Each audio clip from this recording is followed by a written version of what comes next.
कि जब आपसे कोई पूछता है कि भाई लोकतंत्र क्या होता है, तो हम क्या बोलते हैं? एक लाइन है, जनता का, जनता द्वारा और जनता के लिए, है ना? ये हम बड़ी जल्दी से हमारे दिमाग में आ जाता है। अब लोकतंत्र में जैसे एक चीज होती है कि शासन में भागीदारी, शासन में भागीदारी, शासन में भागीदारी कैसी होनी चाहिए? हम कहते हैं भैया वोटिंग होना चाहिए, वोटिंग राइट्स होने चाहिए, मतदान का मताधिकार होना चाहिए। तो हम कहेंगे क्या मताधिकार होने मात्र से ही लोकतंत्र कायम रहेगा? नहीं। फिर हम कहेंगे शासन में भागीदारी होना चाहिए, तो फिर सिर्फ शासन में भागीदारी से लोकतंत्र कायम रहेगा? बात आएगी नहीं। तब कैसे होगा? संस्थाओं में सामंजस्य भी होना चाहिए, तब लोकतंत्र होगा। तभी कह देंगे थोड़ा सा कम है अभी। तो फिर कैसे करेंगे? फिर कहेंगे, फिर क्या कहेंगे? जो निर्वाचित प्रतिनिधि हैं द्वारा सरकार चलाया जाना चाहिए। अब कहेंगे कि अब लगभग पूरा हो गया मामला, अब ये लोकतंत्र है। कई सारे एग्जाम्पल्स इस चैप्टर में देखेंगे हम, पाकिस्तान का भी देख लेंगे एग्जाम्पल, अमेरिकी देश, दक्षिण अमेरिकी देश है, उसका एग्जाम्पल देख लेंगे हम। इस चैप्टर में हम कई सारे देशों के एग्जाम्पल्स देखेंगे जो ये बताने की कोशिश करते हैं कि हम लोकतंत्र हैं, लेकिन वो कहीं ना कहीं लोकतंत्र का एक मजाक उड़ाते हुए नजर आते हैं। जैसे वो कहते हैं कि हम भी वोटिंग राइट्स देते हैं। किसी देश का एग्जाम्पल जब देखेंगे तो उसमें पता चलेगा कि वोटिंग राइट्स तो वहां पे भी है, लेकिन उस वोटिंग राइट्स में रातों रात बूथ बदल दिए जाते हैं ताकि दूसरी पार्टी को वोट ना मिले, सिर्फ हमारी पार्टी को, मतलब जो सत्ता में बैठी हुई पार्टी है उसी को वोट मिल जाए। ऐसा भी हो जाता है। किसी देश में ऐसा भी होता है कि सभी पार्टियों को चुनाव लड़ने की आज़ादी है, कोई दिक्कत नहीं है, चुनाव लड़ते हैं, सारी पार्टियां लड़ती हैं, लेकिन चुनाव लड़ने से पहले उनको ये इस बात के लिए आश्वासन देना पड़ जाता है, मतलब एक 100% गारंटी देनी पड़ जाती है उस बड़ी पार्टी को कि चुनाव जीतने के बाद हम सिर्फ और सिर्फ आपका सपोर्ट करेंगे। तो उस बेस पर उनको चुनाव लड़ने की आज़ादी मिलती है। ऐसा भी हो जाता है।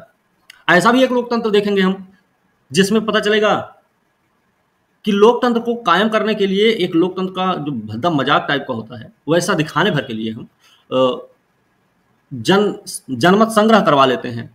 जनमत संग्रह इसलिए करवाते हैं कि देखो भाई हम भी लोकतंत्र के हिसाब से ही शासन अपना चला रहे हैं, लेकिन वहां पर देखेंगे तो सेनाओं का शासन होता है। सेनाएं उस सरकार पर कब्जा कर रहती हैं। जो निर्वाचित प्रतिनिधि होते हैं वो सिर्फ नाम मात्र के होते हैं कि सिर्फ निर्वाचित कर दिए गए, उनका कोई अधिकार नहीं होता, उनके पास कोई ताकत नहीं होती है, न तो कानून बनाने में कोई हिस्सेदारी लेते, ना तो विदेशी संबंध के मामलों में हिस्सेदारी ले पाते हैं। किसी भी मामले में हिस्सेदारी उनकी नहीं होती है। सिर्फ और सिर्फ उनकी हिस्सेदारी किसमें होती है कि एक निर्वाचित प्रतिनिधि के रूप में बैठ गए हैं आके, सारा का सारा देखभाल करने की जिम्मेदारी किसकी है? तो सेना की होती है। ऐसे कुछ एग्जाम्पल्स इसमें हम देखेंगे। फिर उसके बाद हम पढ़ेंगे क्यों जरूरी है लोकतंत्र। ठीक है ना? ये सारी चीजें इस चैप्टर में देख ली जाएंगे। लोकतंत्र क्या है, सरकार के विभिन्न रूपों के बारे में हम पहले भी पढ़ चुके हैं। शासन प्रणाली के बारे में हमने पढ़ ही रखा था, है ना? पहले भी हम आपको पढ़ा चुके हैं शासन प्रणाली कितनी प्रकार की होती है। लोकतंत्र की अब तक की आपकी समझ के आधार पर कुछ उदाहरण देते हैं। सरकारों की कुछ सामान्य विशेषताएं, लोकतांत्रिक सरकारें होती है, गैर लोकतांत्रिक होती हैं। अब बात होती है परिभाषा की जरूरत क्यों पड़ती है। हमने आपको कई बार बताया है कि परिभाषा, किसी भी चीज की अगर परिभाषा जाननी है तो परिभाषा जानने का मतलब ये नहीं है कि सिर्फ आप ये समझ लो कि जिस चीज की परिभाषा आप बता रहे हैं वो सिर्फ एक परिभाषा मात्र है, एक वस्तु मात्र है।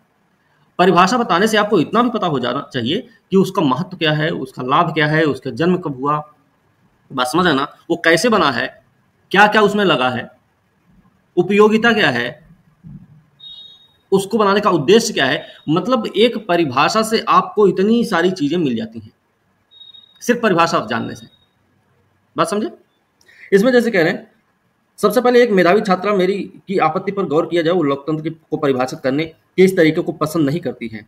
जैसे मेरी कहती है, मैडम मुझे यह तरीका ठीक नहीं लगता, पहले लोकतांत्रिक व्यवस्थाओं के बारे में चर्चा किया, अब आकर हम लोकतंत्र का मतलब जानने की कोशिश करें। मेरे कहने का मतलब है कि इस काम को ही हमें पहले करना था, पहले अध्याय वाली पढ़ाई। अब क्या ऐसा ठीक नहीं होता? तो लिंग दो मैडम वो समझाने का प्रयास करती हैं, तुम्हारी बात में दम है, पर क्या हम अपने सामान्य जीवन में भी ऐसा ही नहीं करते? क्या हम कलम, बरसात, प्रेम जैसे शब्दों का उपयोग करने के पहले इनकी परिभाषा स्पष्ट करना जरूरी मानते हैं? जरा सोचो, क्या हमारे पास इन शब्दों की बहुत स्पष्ट सर्वमान्य परिभाषा है? शब्दों का उपयोग करके ही हम उनका अर्थ जानते हैं। ठीक है, देखो यहाँ पे, फिर यहाँ पे मेरे कहते हैं मैडम आपके कहने का मतलब यह है कि इस विषय पर खुद सोचने का कोई शॉर्टकट नहीं है, हमें इसके अर्थ पर गौर करना ही होगा और इसकी परिभाषा गढ़नी ही होगी। लिख दो मैडम, बिल्कुल सही, इसलिए आओ अब यह काम कर ही लेते हैं। ठीक है, चलो अब काम कर लेते हैं भाई। एक सरल परिभाषा में देखेंगे, उस चर्चा पर फिर से गौर करें जो खुद को लोकतांत्रिक बताने का दावा करने वाली सरकारों के बीच की समानताओं और असमानताओं से जुड़ी थी। सभी लोकतांत्रिक व्यवस्थाओं की पहचान के लिए एक बहुत ही सरल पैमाना था, लोगों के पास अपनी सरकार को चुनने का अधिकार होना चाहिए। पहले की पुरानी परिभाषा जो होती थी लोकतंत्र की, वो ये थी कि लोकतंत्र लोगों के पास अपनी सरकार को चुनने का अधिकार होना चाहिए। हमने पहले बताया है, क्या सिर्फ सरकार को चुनने का अधिकार मात्र ही लोकतंत्र के लिए काफी है? तो बात होगी कि नहीं।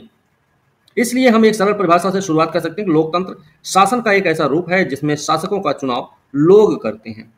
इस बेस पर इन्होंने बता दिया है ना, लोगों के पास अपनी सरकार को चुनने का अधिकार होना चाहिए। इस बेस पर इन्होंने एक परिभाषा बता दी लोकतंत्र की कि एक ऐसा शासन का रूप जिसमें शासकों का चुनाव लोग खुद करते हैं। ये एक शुरुआत थी। अभी ये परिभाषा बहुत स्पष्ट ढंग से लोकतांत्रिक और गैर लोकतांत्रिक शासन व्यवस्थाओं में अंतर कर देती है। म्यांमार के सैनिक शासकों का चुनाव लोगों ने नहीं किया। जिन लोगों का सेना पर नियंत्रण था वे देश के शासक बन गए। शासक के फैसलों में लोगों की कोई भागीदारी नहीं रही। यहाँ पे थोड़ा सा समझ में आ गया कि लोकतांत्रिक सरकार कौन सी हो गई और गैर लोकतांत्रिक सरकार कौन सी हो गई। ठीक है, पिनोशे मतलब चिली के हैं। जैसे तानाशाहों का चुनाव लोग नहीं करते, यही बात राजशाहियों पर भी लागू होती है। सऊदी अरब के शाह लोगों द्वारा शासक नहीं चुने गए हैं, बल्कि राज परिवार में जन्म लेने के कारण उनको यह हक मिल चुका है। लेकिन ये सरल परिभाषा पूर्ण या पर्याप्त नहीं है। सिर्फ इतने से ही काफी नहीं हो जाएगा कि लोकतंत्र को इतने में ही समझ लिया जाए। इससे हमें यह समझ में आता है कि लोकतंत्र का मतलब लोगों का शासन है, पर इस परिभाषा का प्रयोग यदि हमने बिना सोचे समझे किया तो फिर उन सभी सरकारों को लोकतांत्रिक कहना पड़ेगा जो चुनाव करवाती हैं, और फिर हम सही नतीजे पर नहीं पहुंच पाएंगे। जैसे अभी थोड़ी देर पहले हम एग्जाम्पल दे रहे थे कि कोई सरकार ऐसी भी है, उसके बारे में जो पढ़ेंगे इसी किताब में, कि पता चले वो चुनाव तो करवाती है, सबको मताधिकार भी मिला हुआ है, लेकिन रातों रातों क्या करती है, वोटिंग बूथ चेंज करवा देती है ताकि दूसरी पार्टी को वोट न मिले, या फिर जो वोटर्स हैं उनके जो मत पत्र होते हैं, क्या कि जो कुछ परिचय पत्र टाइप का, वो सब वो रखवा लेते हैं अपने पास। ऐसा भी देखा जाएगा। फिर ऐसा भी देखा जाएगा, एक दूसरी सरकार भी है जहां पे शासन चलाने वाले जो हैं वो सेना वाले लोग हैं, बाकी वो भी एक जनमत संग्रह करवा देते हैं। ठीक है, तो थोड़ा सा अजीब लगेगा हमको फिर से, पर इस परिभाषा प्रयोग हमने बिना सोचे समझे किया। ठीक है, जैसे कि हम अध्याय 3 में देखेंगे कि समकालीन दुनिया की हर सरकार, चाहे वह लोकतांत्रिक हो या न हो, खुद को लोकतांत्रिक कहलाना चाहती है।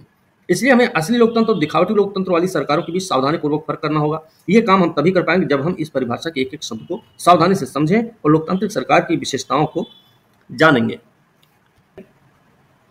चलिए, लोकतंत्र की विशेषता क्या है? सबसे बड़ी बात, लोकतंत्र की विशेषता देखेंगे। पहले तो विशेषता क्या है? सरल परिभाषा के साथ शुरुआत किया है कि भाई लोकतंत्र शासन का ऐसा रूप जिसमें जनता शासकों का चुनाव करती है। इस परिभाषा में जो शासक है वो शासक कौन है? सबसे बड़ी बात तो ये है कि शासक कौन, किसी सरकार को लोकतांत्रिक कहे जाने के लिए उसके किन अधिकारियों का चुनाव हुआ होना आवश्यक है। लोकतंत्र में वो कौन से फैसले हैं जो बिना चुने हुए अधिकारी भी ले सकते हैं। हमने आपको बताया है कि कार्यपालिका जो होती है, कार्यपालिका के बारे में पढ़ाया है ना आप लोगों को?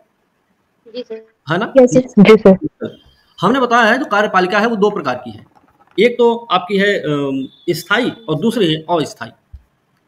स्थायी कार्यपालिका जो है उसमें ब्यूरोक्रेट्स हैं आपके, और जो अस्थायी है वो कौन सी है? उसमें रहते हैं ये पार्टी वाले लोग जो निर्वाचित प्रतिनिधि होते हैं।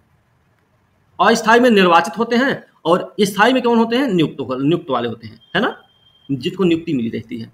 ये हमने बताया है। तो इन दोनों में अंतर क्या बताया था?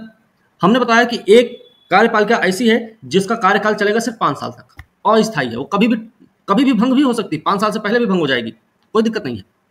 लेकिन जो स्थायी कार्यपालिका है जिसमें ब्यूरोक्रेट्स शामिल हैं, वो लंबे समय तक चलती है, जब तक वो रिटायर नहीं होते हैं, उसका लॉन्ग ड्यूरेशन है। तो शासक कौन है? लोकतंत्र में कौन से फैसले जो बिना चुने हुए अधिकारी भी ले सकते हैं? किस तरह के चुनाव को लोकतांत्रिक चुनाव कौन सा होना चाहिए जो लोकतांत्रिक होगा? किसी चुनाव को लोकतांत्रिक कहने के लिए किन शर्तों को पूरा किया जाना चाहिए? ऐसे कुछ सवाल। कौन लोक शासकों का चुनाव कर सकते हैं या खुद शासक चुने जा सकते हैं? क्या इसमें प्रत्येक नागरिक का बराबरी की हैसियत से भाग लेना जरूरी है?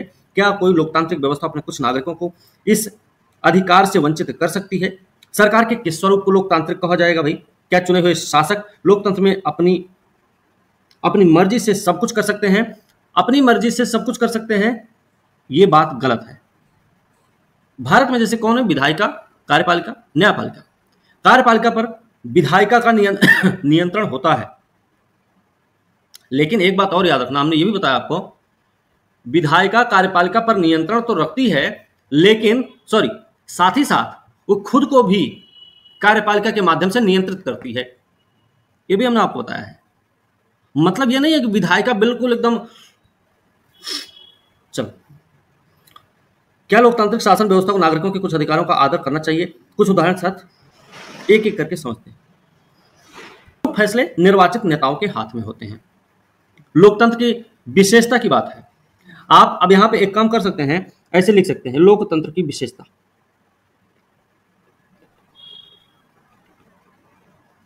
विशेषता।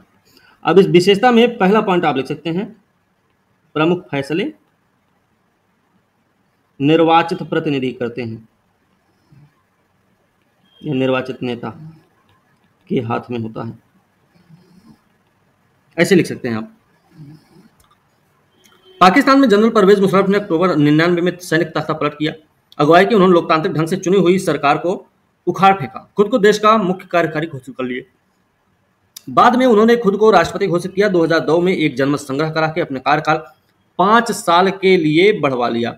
पाकिस्तानी मीडिया, मानवाधिकार संगठनों, लोकतंत्र के लिए काम करने वालों ने आरोप लगाया कि जनमत संग्रह एक धोखाधड़ी है और इसमें बड़े पैमाने पर गड़बड़ियां की गई थी। अगस्त 2002 में उन्होंने लीगल फ्रेमवर्क ऑर्डर के जरिए पाकिस्तान के संविधान को बदल दिया। आपको यहाँ पे ये बात याद रखनी होगी कि लीगल फ्रेमवर्क ऑर्डर क्या है, किससे संबंधित है, कब आया हुआ था, कौन लेके आया था, क्या किया गया था, ये चीजें आपको पता होनी चाहिए। तो ये लेकर आए थे, परवेज मुशर्रफ की सरकार लेकर आई थी, 2002 में लेकर आई थी। पाकिस्तान से संबंधित मामला है, पाकिस्तान के संविधान को इस ऑर्डर के तहत बदल दिया गया था। बात क्लियर है इतनी? इसके अनुसार क्या किया गया? ठीक है, इसके अनुसार क्या हुआ?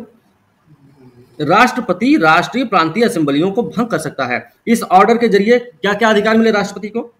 राष्ट्रीय और प्रांतीय असेंबली को भंग करने का अधिकार मिल गया। मंत्री परिषद के कामकाज पर एक राष्ट्रीय सुरक्षा परिषद की निगरानी रहती है, जिसके ज्यादातर सदस्य फौजी अधिकारी हैं।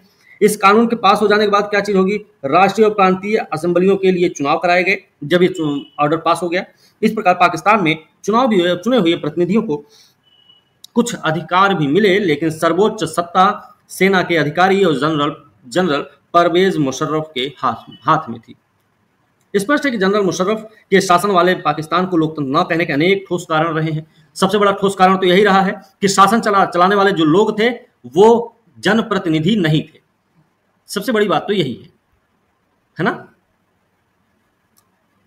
लेकिन यहां सिर्फ एक कारण पर ही चर्चा करते, क्या हम कह सकते हैं कि पाकिस्तान के लोगों ने अपने शासकों का चुनाव किया है? हम ऐसा नहीं कह सकते। लोगों ने राष्ट्रीय प्रांतीय असेंबलियों के लिए अपने प्रतिनिधियों का चुनाव किया था, लेकिन चुने हुए प्रतिनिधि वास्तविक शासक नहीं थे। वे अंतिम फैसला नहीं कर सकते थे। अंतिम फैसला सेना के अधिकारी जनरल मुशर्रफ के हाथ में था, जो जनता द्वारा नहीं चुने गए थे। बात क्लियर है?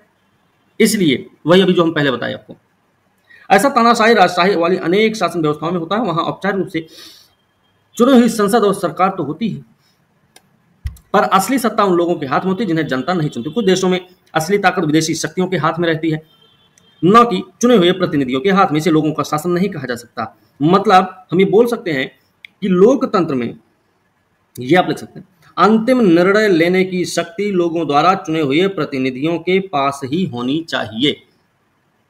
ठीक है? लोकतंत्र की दूसरी विशेषता क्या हुई? स्वतंत्र और निष्पक्ष चुनावी मुकाबला। चीन की संसद का यहाँ पे एग्जाम्पल लेंगे। और चीन की संसद को क्या नाम देते हैं? नाम याद रखना, कवांगुओ रेममिन दाइबियाओ दाहुई। इसका नाम है राष्ट्रीय जन संसद बोलते हैं। चीन की संसद के लिए प्रति 5 वर्ष बाद नियमित रूप से चुनाव होते हैं। इस संसद को देश का राष्ट्रपति नियुक्त करने का अधिकार है। संसद के पास अधिकार है राष्ट्रपति को नियुक्त करने का। इसमें पूरे चीन से करीब 3000 सदस्य आते हैं। कुछ सदस्यों का चुनाव सेना भी करती है। चुनाव लड़ने से पहले सभी उम्मीदवारों को चीनी कम्युनिस्ट पार्टी से मंजूरी लेनी पड़ती है। यहाँ पर थोड़ा सा मामला उल्टा है। सर ये सब याद रखना होगा क्या? ठीक है, चुनाव लड़ने से पहले सभी उम्मीदवार को चीनी कम्युनिस्ट पार्टी से मंजूरी लेनी पड़ती है। 2002-3 में हुए चुनाव में सिर्फ कम्युनिस्ट पार्टी उससे संबद्ध कुछ छोटी पार्टियों के सदस्यों को ही चुनाव लड़ने की अनुमति मिली। सरकार सदा कम्युनिस्ट पार्टी की ही बनती है। वही हमने शुरुआत में बताया था कि चुनाव लड़ने से पहले एक बड़ी सी पार्टी है, उससे सहमति लेनी पड़ेगी, उससे अनुमति लेनी पड़ती है कि भाई हम चुनाव लड़ना चाहते हैं, हम आपका सपोर्ट भी करेंगे। जीतने के बाद तो होता कि चलो ठीक है, ले लो, लड़ लो चुनाव, जाओ। बात समझे? यहां पे स्वतंत्र और निष्पक्ष चुनाव कहां हो रहा है? फिर सरकार सदा कम्युनिस्ट पार्टी की बनती थी। 1930 में आजाद होने के बाद से एक तो ये एग्जाम्पल चीन का हो गया, दूसरा एग्जाम्पल यहाँ पे मैक्सिको का देखेंगे। 1930 में आजाद हुआ मैक्सिको हर 6 वर्ष बाद राष्ट्रपति चुनने के लिए चुनाव कराता है। मैक्सिको कहाँ पे है? ये अमेरिकी देश है ना? अब अमेरिकी देश भी है, साथ में लैटिन अमेरिकी देश भी है ये, है ना? तो 6 साल में चुनाव होता। देश में कभी भी फौजी शासन या तानाशाही नहीं आई, लेकिन 2000 तक हर चुनाव में पीआरआई मतलब क्या है? इंस्टीट्यूशनल रिवोल्यूशनरी पार्टी, इसकी एक ही पार्टी को जीत मिलती रहती है। ठीक है, ये एक पार्टी है। 2000 तक ऐसा रहा मामला कि पीआरआई को ही जीत मिली है। विपक्षी दल चुनाव में हिस्सा लेते थे पर कभी भी उन्हें जीत हासिल नहीं होती थी। 2000 तक की बात है, 1930 से लेकर 2000 तक कितना साल हो गया होगा? इतने दिन तक सिर्फ एक ही पार्टी का सरकार चला। किसका? पीआरआई का। कभी भी उन्हें जीत हासिल नहीं होती थी। चुनाव में तरह तरह के हथकंडे अपनाकर हर हाल में जीत हासिल करने के लिए पीआरआई कुख्यात होती थी। कई सारे हथकंडे अपना लेती थी। उसमें से एक हथकंडा उसका होता था बैलेट पेपर वाला, सॉरी जो क्या बोलते हैं, मतदान केंद्र वाला मामला जो होता था। सरकारी दफ्तरों में काम करने वाले सभी लोगों के लिए पार्टी की बैठकों में जाना अनिवार्य था। ध्यान रखना, सरकारी स्कूलों के अध्यापक अपने छात्र छात्राओं के माँ बाप से पीआरआई के लिए वोट देने को कहते थे। यह हथकंडा भी था। मीडिया भी जब तक विपक्षी दलों की आलोचना करने के अलावा उनकी गतिविधियों को नजरअंदाज ही करती थी। कई बार एकदम अंतिम क्षणों में मतदान केंद्रों को एक जगह से हटाकर दूसरी जगह पर कर दिया जाता था। मतलब क्या होता था इसका कि अनेक लोग वोट ही नहीं डाल पाते थे, और खास करके वो लोग वोट नहीं डाल पाते थे जो लोग उस पार्टी को वोट देने वाले नहीं होते थे। जो लोग दूसरी पार्टी को वोट देने वाले होते थे वो लोग वोट ही नहीं डाल पाते थे। ऐसा हो जाता था। फिर सिटिंग गवर्नमेंट होती थी, तो सिटिंग गवर्नमेंट क्या करती थी? अपने हिसाब से उसका हिसाब किताब बैठा लेती थी। ठीक है। पीआरआई अपने उम्मीदवारों के चुनाव अभियान पर काफी पैसे भी खर्च करती थी। क्या हम ऊपर वर्णित चुनाव, यहाँ पर 2 एग्जाम्पल हमने देखे, एक तो चीन का, दूसरा देखा मैक्सिको का। चीन और मैक्सिको की जो बातें हमने सुनी या पढ़ी चुनाव को लेकर, निष्पक्ष और स्वतंत्र चुनावी मुकाबले को लेकर, क्या इन दोनों के मामलों को देखते हुए हम कह सकते हैं कि ये दोनों देश एक लोकतांत्रिक हैं? या फिर बोले तो ये दोनों देशों की जो गतिविधियां हैं वो क्या एक लोकतांत्रिक देश के लिए सूट करती हैं, अच्छी मानी जा सकती हैं? नहीं सर। तो नहीं। हमारा मानना होगा कि नहीं। ठीक है। क्या हम ऊपर वर्णित चुनाव को लोगों द्वारा अपना शासक चुनने का उदाहरण मान सकते हैं? इन उदाहरणों को पढ़ने के बाद तो यही लगता है कि हम ऐसा नहीं कह सकते। यहाँ काफी सारी समस्याएं। चीन के चुनाव में लोगों के सामने कोई वास्तविक और गंभीर विकल्प ही नहीं होता है। लोग वहां पे ABCD 4 ऑप्शन दिए होते हैं, इनमें से एक का चुनाव करना आपको। भाई जो सही होगा वही का चुनाव करना होगा। तो आप क्या करेंगे? बी वाला सही है तो ए वाला तो मारेंगे नहीं। अगर आपको सही से पता है तो बी वाला ही सेलेक्ट करेंगे तो आप सही हो जाएंगे। वही हाल लोकतंत्र में भी होता है। लोकतंत्र में भी चुनाव करा के शासन चलाने की जिम्मेदारी सिर्फ जन प्रतिनिधियों के पास ही है, इसका मतलब ये नहीं है कि वो देश लोकतांत्रिक है। वहां ये भी देखना पड़ेगा कि वहां पर विकल्प कितने थे। एक ही पार्टी की सरकार है, उसी को चुना जा रहा है, वही लोग शासन चला रहा है। तो उस स्थिति में वो जो शासन व्यवस्था वो लोकतांत्रिक शासन व्यवस्था नहीं कही जाएगी। ठीक है ना? तो विकल्पों का होना भी लोकतंत्र में जरूरी है चुनाव के मामले में। बात समझे ना सब लोग? वास्तविक और गंभीर विकल्प ही नहीं होता। लोगों को शासक दल या उसके द्वारा स्वीकृत उम्मीदवारों को ही वोट देना होता है। क्या हम इसे मनपसंद चुनाव कह सकते हैं? मैक्सिको के मामले में ऐसा लगता है कि कहने को विकल्प होते हुए भी असल में वहां की जनता के पास कोई दूसरा विकल्प नहीं था। हमने बताया रातों रात वो मतदान केंद्र बदल दिया जाए। कौन जाएगा वोट डालने? भाई पता होगा तब ना जाएगा कोई वोट देने। ठीक है, कोई दूसरा विकल्प ना था। किसी भी तरह वहां शासक दल को पराजित नहीं किया जा सकता था, लोगों के चाहने पर भी नहीं। वहां हुए चुनाव निष्पक्ष नहीं थे। मैक्सिको के जो चुनाव थे वो निष्पक्ष नहीं थे। इस प्रकार अब हम लोकतंत्र की अपनी समझ में एक अन्य विशेषता या गुण को जोड़ सकते हैं। लोकतंत्र के लिए सिर्फ चुनाव कराना ही पर्याप्त नहीं होता, चुनाव में एक से ज्यादा असली राजनैतिक विकल्पों के बीच चुनने की स्थिति भी होनी चाहिए। तो आपसे ये भी याद रखना आपको होगा, एक से ज्यादा असली राजनीतिक विकल्पों के बीच चुने जाने की स्थिति भी होनी चाहिए। लोगों के पास ये विकल्प रहना चाहिए, वो चाहे तो शासक दल को गद्दी से उतार दें। इस प्रकार लोकतंत्र निष्पक्ष और स्वतंत्र चुनाव पर आधारित होना चाहिए, ताकि सत्ता में बैठे लोगों के लिए जीत हार के समान अवसर उपलब्ध हो। जीत और हार के समान अवसर उपलब्ध, एक व्यक्ति एक वोट एक मोल, ये भी होना चाहिए, है ना। भारत में यही चीज है, एक व्यक्ति का सिर्फ एक वोट है, वैल्यू भी एक है, चाहे वो अंबानी के वोट हो चाहे किसी मजदूर के वोट हो, है ना। उनको भी एक ही वोट देने का अधिकार है, हमको भी वो एक ही वोट देने का अधिकार है। पहले हमने पढ़ा कि किस तरह लोकतंत्र के लिए होने वाला संघर्ष सार्वभौम व्यस्क मताधिकार के साथ जुड़ा था। अब इस सिद्धांत को लगभग पूरी दुनिया में मान लिया गया, पर किसी व्यक्ति को मतदान के समान अधिकार से वंचित करने के उदाहरण भी बहुत सारे देखने को मिलेंगे हमको। आपको पता है सऊदी अरब में महिलाओं को मतदान का अधिकार नहीं था, पहले की बात है, अब तो मेरे ख्याल दे भी दिया गया। 2015 तक की बात है, हाँ 2015 तक सऊदी अरब में औरतों को वोट देने का अधिकार नहीं था, 2015 तक की बात है। एस्टोनिया ने अपने यहाँ नागरिकता के नियम कुछ इस तरह बनाए कि रूसी अल्पसंख्यक समाज के लोगों को मतदान का अधिकार हासिल करने में मुश्किल होती है। एस्टोनिया का एग्जाम्पल है सर। अभी भी सर। फिजी की चुनाव प्रणाली में वहां के मूल वासियों के वोट का महत्व भारतीय मूल के फिजी नागरिक की ओर से ज्यादा है। लोकल का व्यक्ति है, लोकल का रहने वाला है, उसका वोट का जो वैल्यू है वो भारतीय फिजी जो नागरिक है उसके वोट वैल्यू से ज्यादा है। मतलब इनका अगर एक होगा, भारतीय जो फिजी नागरिक है उनका एक है, तो वहां जो लोकल फिजी वाले हैं उनका ये 2 हो सकता, 3 हो सकता, मतलब एक से ज्यादा ही होगा ना, यही बात इसमें। तो ये है कुछ क्षेत्र जहां पे कुछ ऐसे एग्जाम्पल्स हमको देखने को मिलते हैं जहां पे मतदान का समान अधिकार नहीं है। सऊदी अरब में पहले ऐसा था, 2015 तक की बात थी, अभी की बात नहीं है इसी, ठीक है। लोकतंत्र राजनीतिक समानता के बुनियादी सिद्धांत पर आधारित होता है। यह स्टेटमेंट आपको याद रखने की जरूरत है, ये आपके एग्जाम में भी पूछा जा सकता है। लोकतंत्र राजनीतिक समानता के बुनियादी सिद्धांत पर आधारित है, मतलब हम लोकतंत्र की तीसरी विशेषता को जान लेते हैं कि लोकतंत्र में हर वयस्क नागरिक का एक वोट होना चाहिए, हर वोट का एक समान मूल्य भी होना चाहिए, ठीक है, ठीक है सर। हमारे यूपी बिहार में भी हाँ, यहाँ पे कानून का राज और अधिकारों का आदर होना चाहिए। लोकतंत्र की एक और विशेषता हमारे सामने आ गई, क्या है? कानून का शासन होना चाहिए, है ना, और अधिकारों का आदर भी होना चाहिए, अधिकारों का आदर भी होना चाहिए। ये एक विशेषता और इसमें जुड़ गई। चलिए, वो वाले नहीं जुड़ा इसमें सर। एक व्यक्ति एक वोट एक मोल, ठीक है, ये भी इसमें आ गया। चलो, कानून का राज होना चाहिए। मूलाधिकार का मूल उद्देश्य क्या है? कानून का शासन स्थापित करना, है ना, ठीक है। जिम्बाब्वे की बात करते हैं यहाँ पे। जिम्बाब्वे को 1980 में अल्पसंख्यक गोरों के शासन से मुक्ति मिली थी।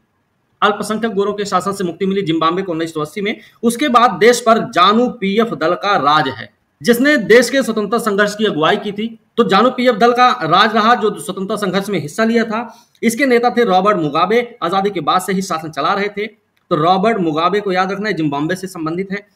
चुनाव नियमित रूप से होता भी था, चुनाव नियमित रूप से हो रहा था, लेकिन हमेशा से सरकार बनती थी जानू पीएफ दल की। राष्ट्रपति मुगाबे कम लोकप्रिय नेता नहीं थे, कम लोकप्रिय नहीं थे, पर वे चुनाव में गलत तरीके भी अपनाते थे। लोकप्रिय तो थे, लेकिन गलत तरीका भी अपनाते थे। अब कैसे थे? आजादी के बाद से उनकी सरकार ने कई बार संविधान में बदलाव करके राष्ट्रपति के अधिकारों में वृद्धि की थी। कई बार इन्होंने संविधान बदले, राष्ट्रपति के अधिकारों में वृद्धि की, जवाबदेही को भी कम किया। अधिकार में वृद्धि करने के साथ साथ उन्होंने जवाबदेहिता को कम किया है। विपक्षी दलों के कार्यकर्ताओं को परेशान किया जाता था, उनकी सभाओं में गड़बड़ कराई जाती थी। सरकार विरोधी प्रदर्शनों और आंदोलनों को गैर कानूनी घोषित कर दिया गया था। यह ऐसा कानून भी था, एक ऐसा कानून भी था जो राष्ट्रपति की आलोचना के अधिकार को सीमित करता था। टेलीविजन रेडियो पर सरकारी नियंत्रण था और उन पर सिर्फ शासक दल के विचार ही प्रसारित होते थे। अखबार स्वतंत्र थे, पर सरकार की आलोचना करने वाले पत्रकारों को परेशान किया जाता था। सरकार ने कुछ ऐसे अदालती फैसलों की परवाह नहीं की जो उसके खिलाफ जाते थे, और उसने जजों पर भी दबाव डाला। 2017 में मुगाबे को राष्ट्रपति पद से हटा दिया गया। मतलब 1980 से लेकर 2017 तक लगातार जिम्बाब्वे में राष्ट्रपति मुगाबे की सरकार चली, जानु पीएफ दल की सरकार चली। इस बीच में उनकी लोकप्रियता चरम पर थी, लेकिन वो शासन चलाने के लिए गलत तरीकों को अपनाने से पीछे नहीं हटे। ठीक है, हर तरीके को, हर सभी हथकंडों को उन्होंने अपनाया। जिम्बाब्वे का उदाहरण यह बताता है कि शासकों के लिए बार बार जनादेश पाना लोकतंत्र की एक जरूरत है, पर इतना ही पर्याप्त नहीं है। लोकप्रिय नेता भी अलोकतांत्रिक हो सकता है। याद रखना, शासकों के लिए बार बार जनादेश पाना लोकतंत्र की एक जरूरत है, कोई दिक्कत नहीं अच्छी बात है, होना चाहिए। लेकिन इसके साथ साथ यह भी देखना पड़ेगा कहीं वो अलग तरीके का नहीं है। जो लोग जनादेश पा रहा है व्यक्ति, वो कहीं दूसरा तरीका तो नहीं अपना, कोई और हथकंडा तो नहीं अपना रहा है। कहीं ऐसा ना हो कि किसी गलत तरीके को अपनाते हुए वो बार बार जनादेश को हासिल करने में कामयाब हो रहा हो, यह भी देखना पड़ेगा। तो आपसे एक प्रश्न ऐसा भी पूछा जा सकता है एग्जाम में कि लोकतंत्र के लिए किन किन चीजों का होना आवश्यक है। तो हो सकता है उसमें एक आवश्यक के रूप में एक स्टेटमेंट आपका यह भी आ जाए कि शासकों के लिए बार बार जनादेश पाना। ठीक है ना, यह भी स्टेटमेंट आपके सामने आ जाएगा। तो जरूरी तो नहीं है ना सिर्फ जनादेश पा जाए तो लोकतंत्र हो जाए, है ना। लोकप्रिय नेता लोकतांत्रिक हो सकता है, लोकप्रिय नेता भी तानाशाह हो सकता है। अगर हम लोकतंत्र को परखना चाहते हैं तो चुनाव पर नजर डालना जरूरी है, पर उतना ही जरूरी है कि चुनाव के पहले और बाद की स्थितियों पर भी नजर डाली जाए। चुनाव के पहले सत्ता पक्ष के विरोधी समूहों के कामकाज समेत सभी तरह की राजनीतिक गतिविधियों के लिए पर्याप्त गुंजाइश रहनी चाहिए। इसके लिए जरूरी है कि सरकार नागरिकों के कुछ बुनियादी अधिकारों का आदर करे। यहां पर ठीक है, राजनीतिक गतिविधियों के लिए पर्याप्त गुंजाइश रहनी चाहिए। और राजनीतिक गतिविधियों में ही क्या शामिल है? नागरिकों के बुनियादी अधिकार, उनको सोचने की, अपनी राय बनाने की, सार्वजनिक रूप से अपने विचार व्यक्त करने, संगठन बनाने, विरोध करने, अन्य राजनीतिक गतिविधियां करने की स्वतंत्रता होनी चाहिए। राजनीतिक गतिविधि क्या क्या हुई तो आपको यह भी पता हो गया, है ना। कानून की नजर में सभी लोगों को समानता होनी चाहिए। इन अधिकारों को रक्षा स्वतंत्र न्यायपालिका को करनी चाहिए। इन अधिकारों की रक्षा स्वतंत्र न्यायपालिका करनी चाहिए, जिसके आदेश का पालन सब लोग करते हों। इन अधिकारों के बारे में हम अधिक विस्तार से अध्याय 5 में पढ़ेंगे। इसी प्रकार से कुछ दूसरी शर्तें भी हैं जो चुनाव के बाद सरकार चलाने के तौर तरीकों पर लागू होती हैं। एक लोकतांत्रिक, अब देखिए चुनाव से पहले का क्या मामला था। चुनाव से पहले का मामला ये है आपका, जो अभी हमने देख लिया। चुनाव से पहले का मामला ये रहा है राजनीतिक गतिविधि। चुनाव से पहले देखो यहां पे दिया गया है। अब चुनाव के बाद का क्या मामला होगा? सरकार चलाने के तौर तरीके। एक लोकतांत्रिक सरकार सिर्फ इस कारण से मनमानी नहीं कर सकती कि उसने चुनाव जीता है, उसे भी कुछ बुनियादी तौर तरीकों का पालन करना होता है। खासतौर से उसे अल्पमत वाले समूहों को दी गई कुछ गारंटी का आदर करना होता है। ऐसा नहीं है कि याद रखना, हर पदाधिकारी को उस पद के साथ जुड़े अधिकार और जिम्मेदारियां संविधान द्वारा दी जाती हैं। ये सभी न सिर्फ जनता के प्रति उत्तरदायी हैं, बल्कि अन्य स्वतंत्र अधिकारियों के प्रति भी उनकी जवाबदेही होती है। इसके बारे में हम ज्यादा विस्तार से अध्याय 4 में पढ़ेंगे। मतलब लोकतंत्र की चौथी और एक विशेषता यह है कि एक लोकतांत्रिक सरकार संवैधानिक कानून और नागरिक अधिकारों द्वारा खींची लक्ष्मण रेखाओं के भीतर ही काम करती है। ठीक है ना, यहां तक किसी को दिक्कत? No sir. अब अगर परिभाषा देख लें तो लोकतंत्र की सरल सी परिभाषा समझ में आ गई कि लोकतंत्र सरकार का एक ऐसा रूप है जिसमें शासकों का चुनाव लोग करते हैं। ये हमने यहाँ पे शुरू ही किया था, तो यहाँ पे हम देखेंगे लोगों द्वारा लोकतंत्र शासन का एक ऐसा रूप है। आप इस तरीके से एक इसका वो क्या बोलते हैं परिभाषा याद कर सकते हैं, लिख कर, रट कर, जैसा भी हो जाए, समझ कर भी याद के रख रही है। आप लोग, कई लोग ऐसे भी हैं जो किताब से देख देख के नोट कर लेते हैं, वो थोड़ा गड़बड़ तरीका है। उत्तर वैसे नहीं, थोड़ा पढ़ के समझ के लिखो, मजा आता है। ठीक है, लोगों द्वारा चुने गए शासक ही सारे प्रमुख फैसले करते हैं। चुनाव लोगों के लिए निष्पक्ष अवसर और इतने विकल्प उपलब्ध कराता है कि वो चाहे तो मौजूदा शासकों को बदल सकते हैं। तीसरा, यह विकल्प और अवसर सभी लोगों को समान रूप से उपलब्ध होते हैं। चौथा है, इस चुनाव से बनी सरकार संविधान द्वारा तय बुनियादी कानून और नागरिक अधिकारों के दायरे को मानते हुए काम करती है। ठीक है ना, ये हो गई अब परिभाषा लोकतंत्र की। अब आपको अगर लोकतंत्र की परिभाषा देनी पड़े तो आप इन विशेषताओं के ही आधार पे इन सभी को एक विशेषता भी बना सकते हैं, लोकतंत्र की एक परफेक्ट परिभाषा भी बना सकते हैं। ठीक है ना, ओके। लोकतंत्र की प्रमुख विशेषताएं ही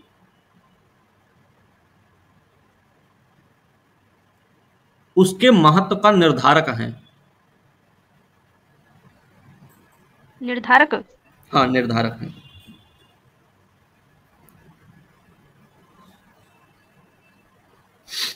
विशेषता को डिफाइन कर देते हैं। और इसमें लोकतंत्र ही क्यों? मैडम लिंगदो की कक्षा में बहस शुरू हुई थी। उन्होंने तो यहाँ तक पढ़ने के बाद छात्रों से पूछा कि क्या उन्हें लोकतंत्र ही शासन का सबसे अच्छा स्वरूप लगता है। इस सवाल पर सबने कोई ना कोई टिप्पणी जरूर की थी। लोकतंत्र के गुणों पर चर्चा हुई है, उसी क्लास में हुई, नहीं बच्चों के बीच में हुई है, तो इसको इतना जानना जरूरी तो यहाँ पे नहीं है ज़्यादा, क्योंकि ये जैसे देखेंगे जिन देशों में पहले लोकतांत्रिक शासन प्रणाली नहीं थी वहाँ भी अब इसे अपनाया जा रहा है, ठीक है। लेकिन लोकतंत्र इसमें क्या कर सकता है? क्या हमारे यहाँ लोकतंत्र के कारण गरीबी है, या फिर लोकतंत्र होने के बावजूद भी गरीबी है? ठीक है, तो ये कहानी के रूप में है।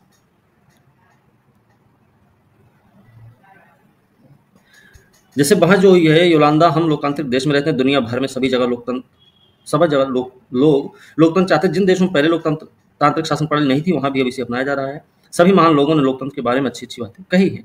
क्या इतने से ही यह स्पष्ट नहीं हो जाता कि लोकतंत्र सबसे अच्छा है? तांग किनी है तो वो कहती, लेकिन लिंगदो मैडम ने तो कहा था हमें किसी चीज को सिर्फ इसलिए नहीं मान लेना चाहिए कि बाकी सभी ने उसे मान लिया है। क्या ऐसा नहीं हो सकता कि बाकी सभी लोग गलत रास्ते पर जा रहे हैं? ये भी हो सकता है। तो जेनी कहती हाँ, ये गलत रास्ता ही है। लोकतंत्र ने हमारे देश को क्या दे दिया? आधी से ज्यादा समय से लोकतंत्र है और तब भी देश में इतनी अधिक गरीबी है। तो रिबियांग का मानना है कि लेकिन लोकतंत्र इसमें क्या कर सकता है? गरीबी हटाने में लोकतंत्र का क्या योगदान है? ठीक है। फिर कोई पीछे से चला, इसी को तानाशाही कहते हैं। रोज की बात सुन के दो ही कहते हैं, अगर वह व्यक्ति सत्ता का उपयोग सिर्फ अपने लिए और अपने परिवार के लिए करने लगे तो क्या होगा? अगर वह खुद भ्रष्ट हो तब? तो रोज कहते हैं मैं सिर्फ ईमानदार, संजीदा और मजबूत नेता की बात कर रही हूँ। दो ही है तो ये कहते हैं मैं ठीक नहीं, तुम वास्तविक लोकतंत्र की तुलना आदर्श तानाशाही के साथ कर रही हो। हमें आदर्श की तुलना आदर्श के साथ और वास्तविक की तुलना वास्तविक करनी चाहिए। जरा तानाशाहों के वास्तविक जीवन के बारे में पढ़ो, वे सबसे ज्यादा भ्रष्ट, स्वार्थी, क्रूर होते हैं। होता सिर्फ यह है कि हमें उनके बारे में जानकारियां उपलब्ध नहीं हो पाती हैं। ठीक है, ये कुछ रहा है उन सब के बारे में, मतलब उन सब की जो कक्षा में अपनी बातें हुई हैं। यहाँ पे फिर मैम की चर्चा होती, मैडम की। इस चर्चा को पूरी दिलचस्पी से सुन रही थी। अब उन्होंने हस्तक्षेप किया, तुम सब लोग इतने मगन होकर इस बहस में लगे थे, ये देखकर मुझे खुशी, मुझे नहीं मालूम कौन सही कौन गलत, ये तो आप लोग सुलझाएं, पर मुझे लगा कि आप खुले दिमाग से बातें कर रहे थे। अगर किसी ने आपको रोकने की कोशिश की होती या आपको अपनी बात कहने के लिए सजा दी होती तो निश्चित रूप से आपको बहुत बुरा लगता। ठीक है, क्या आप ऐसा उस देश में कर सकते हैं जहां लोकतंत्र ना हो? क्या यह लोकतंत्र के पक्ष में एक अच्छा तर्क है? मतलब सब बोलने की भी आजादी है, लेकिन उसकी भी लिमिटेशंस है ना, बोलने के लिए भी। लोकतंत्र के खिलाफ कुछ तर्क दिए जाते हैं, जैसे इसमें ये जो अभी हमने चर्चा की है, इसमें जो तर्क निकल के आते हैं उसके खिलाफ में, लोकतंत्र के खिलाफ अधिकांश तर्क सामने आ गए जिन्हें हम आमतौर पर सुनते हैं। ये तर्क ऐसे हैं कि लोकतंत्र में नेता बदलते रहते हैं। ये खिलाफ में इसके तर्क है, इसको थोड़ा सा ध्यान रखना। लोकतंत्र के खिलाफ में तर्क क्या है कि लोकतंत्र में नेता बदलते रहते हैं, इससे अस्थिरता पैदा होती है। ठीक है, एक पॉइंट ये हो गया खिलाफ में। लोकतंत्र का मतलब सिर्फ राजनीतिक लड़ाई और सत्ता का खेल है। क्या है? सिर्फ राजनीतिक लड़ाई और सत्ता का खेल है, नैतिकता की जगह नहीं होती यहाँ पे। इसके अलावा लोकतांत्रिक व्यवस्था में इतने सारे लोगों से बहस चर्चा करनी पड़ती है, मतलब हर फैसले में देरी होती है। अगर सिंपल से बोलें तो समय की बर्बादी होती है, समय की बर्बादी होती है यहाँ पे। इसके अलावा चुने हुए नेताओं को लोगों के हितों का पता ही नहीं होता। जो नेता चुने जाते हैं उन्हें लोगों के हित का पता नहीं चलता, इसके चलते खराब फैसले होते रहते हैं। ठीक है, खराब फैसले। लोकतंत्र में चुनावी लड़ाई महत्वपूर्ण और खर्चीली होती है, ये भी याद रखना। जो चुनावी लड़ाई होती है वो कैसी होती है? महत्वपूर्ण भी होती है, खर्चीली होती है, मतलब इसमें भ्रष्टाचार भी होता है। सामान्य लोगों को पता नहीं होता कि उनके लिए क्या चीज अच्छी है, क्या चीज बुरी है, इसलिए उन्हें किसी चीज का फैसला नहीं करना चाहिए। ठीक है, अब इसकी जो कमियां हैं, ये इसकी अच्छाइयां भी हो सकती हैं। ठीक है, अब इसमें इतने सारे तर्क हमको मिले हैं लोकतंत्र के खिलाफ में, उसके कुछ आगे बातें देखेंगे, फिर उसके बाद इसके पक्ष में भी बात कर लेंगे हम। अभी जैसे सिंपल सा बात है, अगर आप इसके पक्ष में जो बात करेंगे ना, इसी के खिलाफ में जैसे नेता बदलते रहते हैं, अस्थिरता पैदा होती है, तो यहाँ पे जो फायदेमंद वाली बात है, जो उसके पक्ष में तर्क जाएगा, लोगों को शासन में भागीदारी निभाने का मौका मिलता है, ऐसे बोल सकते हैं, वो पक्ष में चला गया। ठीक है, सिर्फ राजनीतिक लड़ाई सत्ता का खेल है, इसका मतलब यहाँ पे नैतिकता की कोई जगह नहीं है। ये तो ठीक है, इसके खिलाफ में तर्क है। जब इसके पक्ष में तर्क देंगे तो ये राजनीतिक लड़ाई और सत्ता का खेल तो है जहां पर जनता के हितों का विशेष ध्यान रखा जाता है, ठीक है, या जहां पर जनप्रतिनिधि शासन चलाते हैं। ये हो सकता है इसका पक्ष में, इसके तर्क दे सकते हैं हम लोग। अभी उसका पक्ष देखेंगे। निश्चित रूप से लोकतंत्र सभी समस्याओं को खत्म करने वाली जादू की छड़ी नहीं है। लोकतंत्र ने हमारे देश में या दुनिया के अन्य हिस्सों में भी गरीबी नहीं मिटाई। सरकार के स्वरूप के तौर पर लोकतंत्र सिर्फ इसी बुनियादी चीज को देखता है कि लोग अपने बारे में खुद फैसले करें। इससे इस बात की गारंटी नहीं हो जाती कि उनके सभी फैसले अच्छे ही होंगे। लोग गलतियां भी कर सकते हैं। इन फैसलों में लोगों को भागीदार बनाने से फैसलों में देरी होती है। यह भी सही है कि लोकतंत्र में जल्दी जल्दी नेतृत्व परिवर्तन होता है। कई बार बड़े फैसलों और सरकार की कार्यकुशलता पर भी इसका बुरा असर होता है। इन तर्कों से लगता है कि हम लोकतंत्र का जो रूप देखते हैं वो सरकार का आदर्श स्वरूप नहीं हो सकता, पर वास्तविक जीवन में हमारे सामने ये सवाल नहीं होता है। वहां सवाल यह होता है कि क्या हमारे पास सरकार के स्वरूप के जो विकल्प उपलब्ध हैं उनमें लोकतंत्र किसी भी दूसरे से बेहतर है। लोकतंत्र हमको विकल्प भी प्रदान करता है, आप इस बात को मत भूलिएगा। ये पक्ष के रूप में। लोकतंत्र के पक्ष में अगर तर्क दिया जाए, यहां से देखेंगे, चीन में 1958 से 61 के दौरान पड़ा अकाल विश्व इतिहास का अब तक ज्ञात सबसे भयावह अकाल था। सबसे मतलब खराब स्थिति का अकाल था। इसमें करीब 3 करोड़ लोग भूख से मरे थे। उन दिनों भारत की आर्थिक स्थिति चीन से कोई बहुत अच्छी नहीं थी। फिर भी भारत में चीन के समान अकाल और भूखमरी की स्थिति नहीं आई। अर्थशास्त्रियों का मानना है कि ऐसा दोनों देशों की सरकारी नीतियों के अंतर के कारण हुआ। भारत में लोकतांत्रिक व्यवस्था होने से भारत सरकार ने खाद्य सुरक्षा के मामले में जिस तरह से काम किया है वैसा करने की जरूरत चीनी सरकार ने महसूस नहीं की थी। अर्थशास्त्रियों का भी कहना है कि किसी भी स्वतंत्र लोकतांत्रिक देश में कभी भी बड़ा अकाल और बड़ी संख्या में भूखमरी नहीं हुई। अगर चीन में भी बहुदलीय चुनावी व्यवस्था होती, विपक्षी दल होता और सरकार की आलोचना कर सकने वाली स्वतंत्र मीडिया होती तो इतने सारे लोग भूख से नहीं मर सकते थे। एक तरफ जहां आलोचक ये कहते हैं कि चीन में जितना बड़ा अकाल पड़ा था उतना बड़ा भारत में कभी अकाल नहीं पड़ा है, फिर भी चीन की स्थिति भारत के मामले में अच्छी खासी है। इसका मतलब दूसरा जो पक्ष है वो ये बताने का प्रयास कर रहा है कि लोकतांत्रिक शासन व्यवस्था एक लचरशील प्रणाली है। लेकिन एक दूसरा जो पक्ष है, ये वाला अभी जिससे बात कर रहे हैं, अर्थशास्त्रियों का ये भी कहना है कि किसी भी स्वतंत्र लोकतांत्रिक देश में कभी भी बड़ा अकाल, बड़ी संख्या में भूखमरी नहीं हुई। एक दूसरा पक्ष है, वो क्या कहते हैं कि अगर चीन में बहुदलीय चुनावी व्यवस्था होती, बहुदलीय चुनावी व्यवस्था का मतलब है एक लोकतांत्रिक व्यवस्था की बात कर रहे हैं ये लोग, ठीक है, अगर वो व्यवस्था होती, वहां पर भी विपक्षी दल होता भारत की तरह या किसी अन्य लोकतांत्रिक देश की तरह, सरकार की आलोचना कर सकने वाली स्वतंत्र मीडिया भी अगर होती, तो हो सकता था कि चीन में उतना बड़ा अकाल नहीं पड़ता। तो एक पक्ष तो ये कहता है भाई लोकतंत्र जो है वो देश के विकास में बाधक बन सकता है। एक दूसरा पक्ष है जो ये कहता है कि लोकतंत्र होने की वजह से ही देश का विकास संभव है। बात समझे? दोनों पक्ष के अपने अपने मायने हैं। आप भी इतने लोग हैं। उदाहरण लोकतंत्र को सर्वश्रेष्ठ शासन पद्धति बताने वाली विशेषताओं में से एक को बहुत स्पष्ट ढंग से सामने लाता है। लोगों के जरूरत के अनुरूप आचरण करने के मामले में लोकतांत्रिक शासन प्रणाली किसी भी अन्य प्रणाली से बेहतर है। लोगों की जरूरत के अनुरूप आचरण करने के मामले में लोकतांत्रिक शासन प्रणाली किसी भी अन्य प्रणाली से बेहतर है। गैर लोकतांत्रिक सरकार लोगों की जरूरतों पर ध्यान दे भी सकती है और नहीं भी दे सकती, क्योंकि वो पाबंद नहीं होती है। और यह सब सरकार चलाने वालों की मर्जी पर निर्भर करेगा। अगर शासकों को कुछ करने की जरूरत नहीं लगती तो उनको लोगों की इच्छा के अनुरूप काम करने की जरूरत नहीं है। पर लोकतंत्र में जरूरी है कि शासन करने वाले आम लोगों की जरूरतों पर तत्काल ध्यान देते हैं। ठीक है, लोकतांत्रिक शासन पद्धति दूसरों से बेहतर क्योंकि यह शासन का अधिक जवाबदेही वाला स्वरूप है। एक तो ये हो गया, इसके पक्ष में तर्क क्या है, शासन का अधिक जवाबदेही वाला स्वरूप होता है लोकतांत्रिक शासन प्रणाली का। ठीक है, एक तो इसका मतलब क्या हुआ? इसका मतलब ये हुआ जो सरकार, जो सत्ता में बैठे हुए लोग हैं, जो जनप्रतिनिधि हैं, वो जनता के प्रति जवाबदेह होते हैं। किसी भी काम के प्रति, किसी भी योजना के प्रति, किसी भी खर्चे के प्रति जवाबदेह होते हैं। ठीक है, गैर लोकतांत्रिक सरकारों की तुलना में लोकतांत्रिक सरकारों के बेहतर फैसले करने का एक कारण भी है। बेहतर फैसला क्यों होता है? क्योंकि बहुत लंबी चौड़ी बहस चलती है भाई। एक व्यक्ति के फैसला लेने और कई लोगों के विचारों को शामिल करके जो फैसला लिया जाता है, दोनों में जमीन आसमान का अंतर है। एक व्यक्ति हो सकता है भावनाओं में बहकर फैसला ले लेगा, लेकिन जब इतने सारे लोग फैसला लेंगे, विचार करेंगे, लंबा समय लगता है, लेकिन जो फैसला आता है वो सही आता है। बात समझे? तो लोकतांत्रिक व्यवस्था में क्या है, निर्णय निर्माण की प्रक्रिया में जो होता है सहायक होता है लोकतांत्रिक शासन व्यवस्था, लोकतंत्र। और जो निर्णय निर्माण की प्रक्रिया होती है वो किसके माध्यम से होती है? जनता के माध्यम से होती है। अब आप बोलेंगे जनता के माध्यम से कैसे?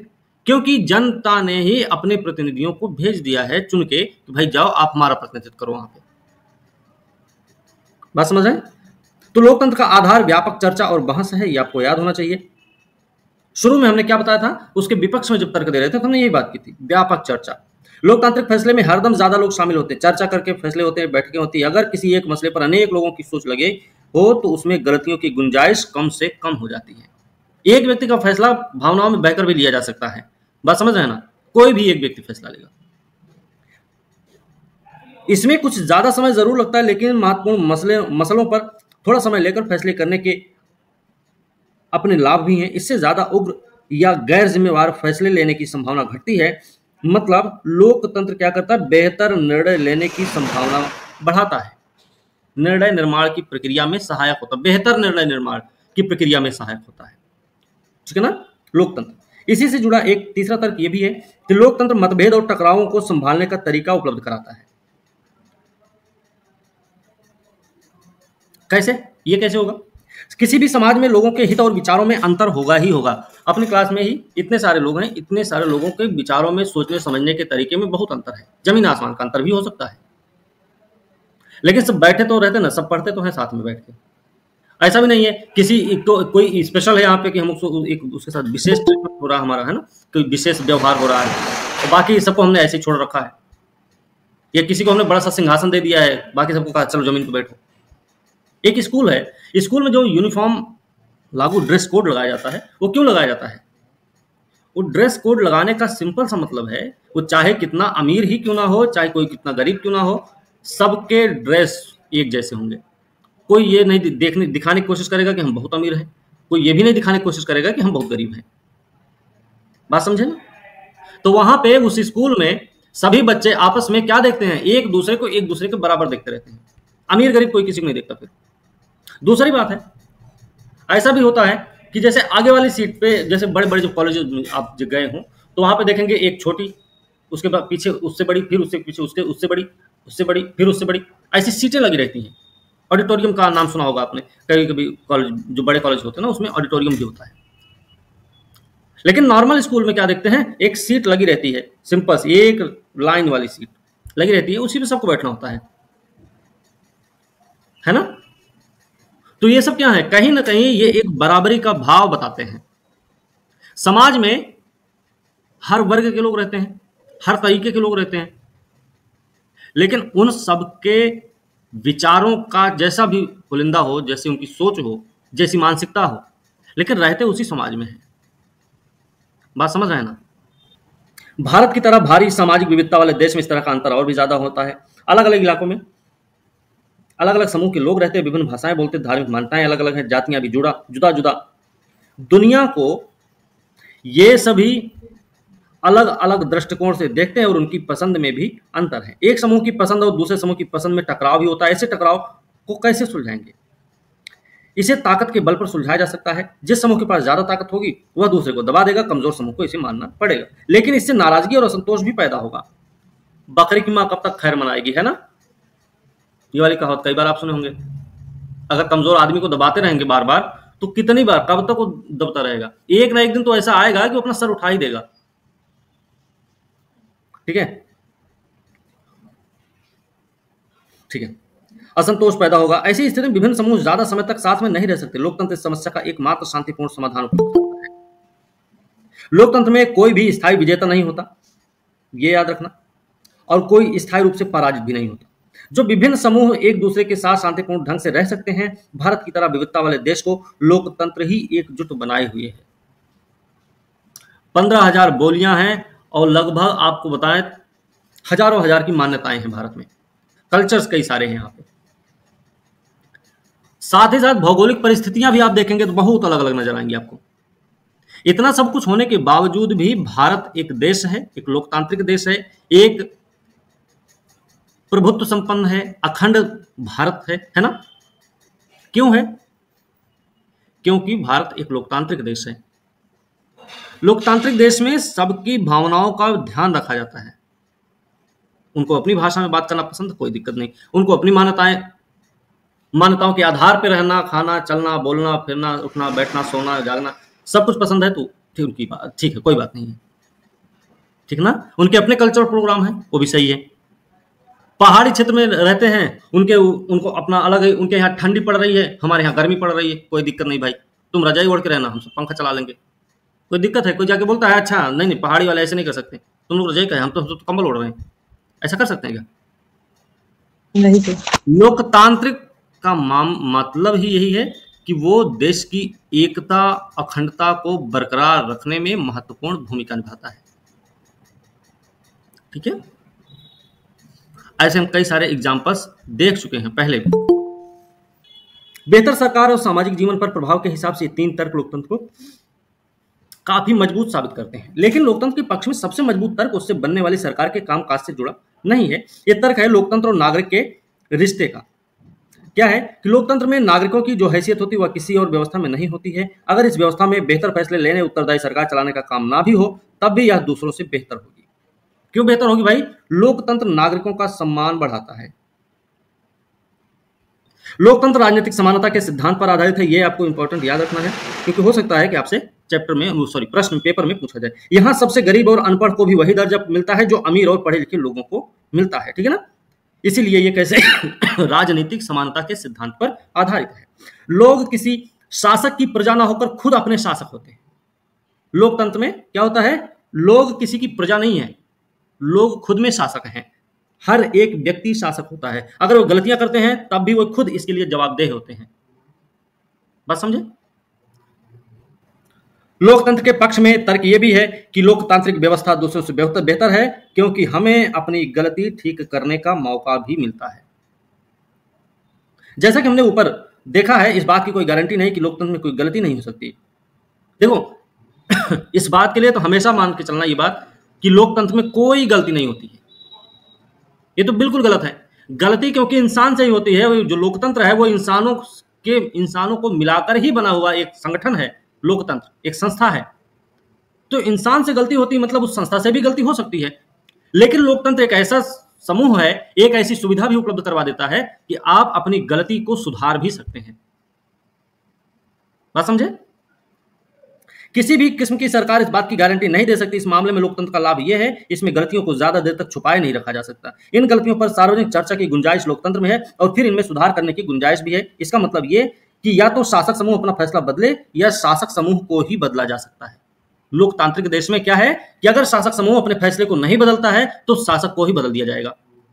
ऐसा है, जनता के पास ताकत है उतनी। अब इस चर्चा को समेटते हैं भैया। लोकतंत्र हमें सब चीज नहीं दे सकता, ना ही यह सभी समस्याओं का समाधान है, लेकिन ये साफ तौर पर यह भी आपको पता होना चाहिए, लेकिन ये साफ तौर पर उन सभी दूसरी व्यवस्थाओं से बेहतर है जिन्हें हम जानते हैं, दुनिया के लोगों को जिनका अनुभव है। ये अच्छे फैसलों के लिए बेहतर अवसर उपलब्ध कराता है। इसमें लोगों की इच्छाओं का सम्मान किए जाने की, ये वाले पॉइंट्स कुछ मेरे ख्याल से 1-2 पॉइंट्स इसमें हैं जो एग्जाम में पहले पूछे भी गए हैं। अच्छे फैसलों के लिए बेहतर अवसर उपलब्ध कराता है लोकतंत्र में लोगों की इच्छाओं का सम्मान किए जाने की ज्यादा भी संभावना होती है। अलग अलग तरह के लोग ज्यादा बेहतर ढंग से साथ में रह सकते हैं। अगर यह इनमें से कुछ काम करने में असफल रहता है तब भी इसमें गलती सुधारने की संभावना और इसमें सभी नागरिकों को ज्यादा सम्मान मिलता है। ठीक है, तो थोड़ा ये पॉइंट्स हमको याद रखने हैं और ये हमें लगता है ना एग्जाम में कभी ना कभी आए हुए हैं। ठीक है, तो थोड़ा सा इस तरीके से मेंस में कोट करके लिख सकते हैं सर ये। इसी वजह से लोकतंत्र को सबसे अच्छी शासन व्यवस्था माना जाता है भाई। ठीक है, अब लोकतंत्र का बृहत्तर अर्थ क्या होता है ये देखेंगे। हमने लोकतंत्र की एक सीमित और विवरणात्मक शैली में चर्चा की। हमने शासन के एक स्वरूप के तौर पर लोकतंत्र को समझा। लोकतंत्र की इस प्रकार की व्याख्या हमें उन न्यूनतम विशेषताओं गुणों की पहचान कराती है जो लोकतंत्र की जरूरत है। हमारे समय में लोकतंत्र का सबसे आम रूप है प्रतिनिधित्व वाला लोकतंत्र। हमारे यहाँ कैसा है लोकतंत्र? प्रतिनिधित्व वाला लोकतंत्र है। हम जिन देशों में लोकतंत्र होने की बात करते हैं वहां सभी लोग शासन नहीं चलाते हैं। सभी लोगों की तरफ से बहुमत को फैसले लेने का अधिकार होता है। मतलब यह है कि लोकतंत्र का मतलब यह नहीं भैया कि सब के सब एक एक जच्चा बच्चा जितना भी है सब शासन में अपनी भागीदारी निभाएगा, बल्कि क्या होता है कि वो लोग अपने प्रतिनिधि के माध्यम से शासन व्यवस्था को संचालित करते हैं लोकतंत्र में। बात समझ रहे हैं? सभी लोगों की तरफ से बहुमत को फैसले लेने का अधिकार होता है। बहुमत भी स्वयं शासन नहीं चलाता है, बहुमत का शासन भी चुने हुए प्रतिनिधियों के माध्यम से होता है। तो बहुमत का शासन कैसे होता है? चुने हुए प्रतिनिधियों के माध्यम से। यह जरूरी हो जाता है क्योंकि आधुनिक लोकतांत्रिक शासन व्यवस्था में इतने अधिक लोग होते हैं कि हर बात के लिए सबको साथ बैठाकर सामूहिक फैसला कर पाना संभव ही नहीं हो पाता है। चल, अगर ये संभव हो तब भी हर एक नागरिक के पास हर फैसले में भाग लेने का समय, इच्छा, योग्यता और कौशल नहीं होता है। ठीक है, अब आपसे यह पूछा जा सकता है, बहुमत के शासन में, बहुमत का शासन प्रतिनिधियों के माध्यम से होता है, लोकतंत्र में जन जन की भागीदारी क्यों? मतलब ऐसे पूछ, इसमें हमें लोकतंत्र की स्पष्ट लेकिन न्यूनतम जरूरी समझ मिलती है। इस स्पष्टता से हमें लोकतांत्रिक अलोकतांत्रिक सरकारों में अंतर करने में मदद मिलती है, लेकिन इससे हमें एक सामान्य लोकतंत्र और एक अच्छे लोकतंत्र के बीच अंतर करने की क्षमता नहीं मिल पाती। इससे हम लोकतंत्र को सरकार से परे जाकर नहीं समझ पाते। इसके लिए हमें लोकतंत्र के बेहतर अर्थ को समझना होगा। हम लोगों का परिवार काफी लोकतांत्रिक, जब भी फैसला करना होता तो हम सभी साथ बैठकर आपसी सहमति से फैसले लेते हैं। फैसले में मेरे विचारों का भी उतना ही महत्व होता है जितना मेरे पिताजी का होता है। ये कोई बच्चा है, वो बता रहा है अपने बारे में। दूसरा, मुझे वह शिक्षक नापसंद है जो कक्षा में छात्रों को बोलने या सवाल पूछने की इजाजत नहीं देते हैं। योलांदा मैडम वाली बात सुन, याद कर लो। वो जब बच्चे बहस कर रहे थे, आपस में चर्चा कर रहे थे, तो मैडम चुपचाप बैठ के उन सबकी बातों को सुन रही थी। उन्होंने उनको रोकने की कोशिश भी नहीं की। क्यों नहीं की? क्योंकि लोकतंत्र था वहां पे। बच्चों को भी सोचने का, समझने का अधिकार था। उन्होंने भी अपने विचार रखे एक दूसरे के सामने, एक दूसरे से उन्होंने जिरा की आपस में ही, उनकी लेकिन समझ बेहतर हुई। लोकतंत्र ही था वहां पे। इसीलिए योलांदा मैडम ने क्या किया, किसी भी बच्चे को रोकने का प्रयास भी नहीं किया। बात समझे? यहां से मैं तो ऐसा शिक्षक पसंद करूंगी जो लोकतांत्रिक मानसिकता का हो। एक नेता और उसके परिवार के लोग इस पार्टी के सारे फैसले करते हैं, वे क्या लोकतंत्र की बात करेंगे? फैसले लेने के उसके बुनियादी तरीके को उजागर करता है। लोकतंत्र जो है वो क्या करता है, फैसले लेने के बुनियादी तरीकों को बताता है। आपके यहां आपसे संबंधित जो फैसला हुआ है वो किस तरीके से हुआ था, कौन कौन उसमें शामिल था, किसने निर्णय लिया, वो ये बताएगा कि आपका परिवार लोकतांत्रिक है कि नहीं है। लोकतांत्रिक फैसले का मतलब होता है उस फैसले से प्रभावित होने वाले सभी लोगों के साथ विचार विमर्श के बाद उनकी स्वीकृति से फैसले लेना। मतलब जो बहुत शक्तिशाली ना हो उसका भी किसी फैसले में उतना ही महत्व होना जितना कि बहुत शक्तिशाली का होता है। लोकतंत्र में यह भी ध्यान रखना पड़ता है कि बहुत शक्तिशाली ना होते हुए भी, बहुत ज्यादा शक्तिशाली ना होते हुए भी उसके फैसले का सम्मान किया जाता है। यह फैसले की जरूरत होती है। लोकतंत्र, सही वाला लोकतंत्र वही है। यह बात सरकार या परिवार पर भी लागू होती है और किसी अन्य संगठन पर भी। इस प्रकार लोकतंत्र एक ऐसा सिद्धांत है जिसका प्रयोग जीवन के किसी भी क्षेत्र में हो सकता है। कई बार हम लोकतंत्र शब्द का प्रयोग किसी मौजूदा सरकार के लिए नहीं करके कुछ आदर्शों के लिए, इन्हें पाने का प्रयास सभी लोकतांत्रिक शासनों को जरूर करना चाहिए। जैसे इस देश में वास्तविक लोकतंत्र तभी आएगा जब किसी को भी भूखे पेट सोने की जरूरत नहीं रहेगी। सरकार क्या कर रही है, पीडीएस सिस्टम को सरकार ने लाकर ये बताया कि भाई देखो हम लोकतांत्रिक देश हैं, हमारे यहां किसी को भूखे पेट सोने की इजाजत नहीं है। पीडीएस सिस्टम सरकार लेके आई, मनरेगा सरकार लेके आई। क्यों लेके आई? सबको काम का अधिकार, सब काम करो। साल के 100 दिन आपको काम मिलेगा ही मिलेगा, हर हालत में मिलेगा। अगर 15 दिन तक काम में आपके अवकाश आ जाता है, आपको उसकी भरपाई भी करनी पड़ेगी, चिंता मत करो। सरकार ने दिया। आयुष्मान कार्ड आजकल बन रहा है, सरकार लेके आई। वो लोकतांत्रिक व्यवस्था के परिचायक के रूप में है ये। आप देखेंगे सरकारी अस्पताल में चले गए तो वहां पे क्या देखेंगे, 1 रुपया पर्ची कटाने के लिए लाइन में सब लगे पड़े। हम भी खड़े हो गए वहीं पे, हमारा नंबर है, हम पर्ची कटा लिए, पर्ची ले लिए, गए डॉक्टर पास। डॉक्टर उससे को बताए हमारे खांसी आ रही है, जुकाम हुआ है, छींक आ रही है, सर दर्द कर रहा, पेट दर्द कर रहा, पैर दर्द कर रहा, सर दर्द कर रहा, सब दर्द कर रहा। वो बोल दिया 9 नंबर में, 14 नंबर में, 11 नंबर में, 8 नंबर में, जितना भी नंबर का कमरा होगा वहां पे, बड़ा बड़ा होता है अस्पताल, तो सरकारी अस्पताल जो होता है जिला वाला। हम चले गए, हमको उतने में दवाई मिली। हमारे साथ कोई विशेष ट्रीटमेंट नहीं हुआ, स्पेशल ट्रीटमेंट हमारे साथ नहीं हुआ कि हमको बुलाया डॉक्टर, अरे आइए आप बैठिए, चाय पीजिए, पहले बिस्किट खाइए, हैं फिर अभी हम आपका इलाज करते हैं। ऐसा नहीं कुछ है। सबके साथ वहां पे समान व्यवहार, सबको लाइन में खड़ा होना, भैया पर्ची सबको कटवानी है। सरकार ने बोला 1 रुपए की पर्ची पे हम आपको दवाएं देंगे भाई। और किससे दवा दिलवा रही सरकार? एमबीबीएस पढ़े लिखे डॉक्टर है वो। वहां पे कोई झोला छाप डॉक्टर नहीं बैठता है सरकारी अस्पताल में, याद रखिएगा। अच्छे खासे डॉक्टर होते हैं वहां पे। लेकिन सर एटीट्यूड भी बहुत दिखाता आप खुली हवा में सांस लेते हैं, सरकार आपके उस खुली हवा में सांस लेने के लिए टैक्स नहीं लगा रही है। सबको, गरीब अमीर, अंबानी साहब हो चाहे कोई गली का मजदूर व्यक्ति हो, 200 रुपए दिहाड़ी वाला मजदूर हो, उसको भी खुले में सांस लेने की आजादी है ना? नल से जल, कौन सा वो योजना है? हर घर जल योजना ना, हर घर यस नल सर। से जल योजना। ये सरकार ने अपने दिया है आपको, योजना दी है सरकार ने, लोकतंत्र को ही ध्यान में रखते हुए दिया होगा।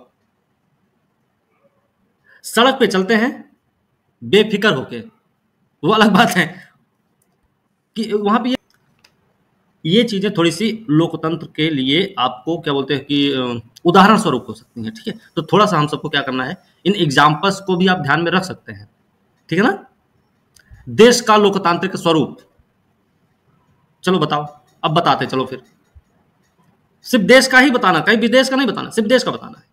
इसमें हर चीज में आप बताओ, फिर योजनाओं में भी बताओ, सरकार चुनाव में बताओ, सरकार का तौर तरीके में बताओ, संगठन कामकाज में बताओ, स्कूल में बताओ, परिवार में बताओ, बाजार में बताओ, सड़क पे बताओ, मतलब हर चीज पे लोकतंत्र बताओ। कहां कहां लोकतंत्र देखते हो आप? अभी और कहां कहां देखना बाकी है, कहां कहां और देखना चाहते हैं लोकतंत्र? बात समझ रहे हैं ना। तो देश वास्तविक लोकतंत्र तभी आएगा जब किसी को भी भूखे पेट सोने की जरूरत नहीं होती रहेगी। लोकतंत्र में प्रत्येक नागरिक को फैसला लेने के में समान भूमिका निभानी चाहिए। इसके लिए वोट के समान अधिकार भर की जरूरत नहीं है। हर नागरिक को इसके लिए सूचना की समान उपलब्धता, बुनियादी शिक्षा, बुनियादी संसाधन, पक्की निष्ठा भी होनी चाहिए। सब पले सब बढ़े, सर्व शिक्षा अभियान, ये सब सुना होगा ना, स्कूल चलो अभियान, आंगनबाड़ी कार्यक्रम, सरकार आंगनबाड़ी कार्यक्रम चला रही, बताओ पढ़ने के साथ साथ खिला भी रही है सरकार, और बढ़िया पौष्टिक है, हलवा, काजू वाजू भी मिलता है ना, काजू बादाम भी मिलता है इसमें, मूंगफली मूंगफली चना वाला नहीं भी सर। मिलता है, अरे दलिया मिलता है खाने का, दलिया भी मिलता है, पता नहीं तुम्हें बताओ कितना बढ़िया सामान चीज है ये सब है। आंगनबाड़ी कार्यक्रम सरकार का चलाने का मुद्दा क्या था कि पोषण हीनता को खत्म करना है कैसे भी करके, क्योंकि आंगनबाड़ी कार्यक्रम जो होंगे ना वो गांव के बीच में खुलते हैं, गांव के बीच में होते हैं वो, और वो पूरे गांव की जानकारी रखता है फिर वो। बात समझे, हर गांव का अपना आंगनबाड़ी कार्यक्रम है। मिड डे मील योजना भी देखो, सरकार ने क्यों कहा मिड डे मील लाओ भैया, बहुत कुछ खर्चा हो रहा है, फिर भी सरकार को चाहिए नहीं मिड डे मील ले आओ। स्कूल में जो बच्चे पढ़ रहे हैं उनको ड्रेस दिलवाओ, जूता दिलवाओ, मोजा दिलवाओ, बैग दिलवाओ, किताब कापी दिलवाओ, और तो और उनको पेंसिल भी दिलवाओ। क्यों सरकार कर रही? क्योंकि कम से कम सबसे गरीब जो व्यक्ति है या जो सबसे अंतिम पायदान पर बैठा हुआ व्यक्ति है, जो इतना भी नहीं एफर्ट कर सकता है, कम से कम उसको पढ़ने का मौका मिल सके। सरकार इसीलिए कर रही है ना, ताकि वो सक्षम हो सके, समझने बूझने की क्षमता उसकी बढ़ सके, इसीलिए सरकार कर रही है। लोकतंत्र का सही मतलब कब जानेगा?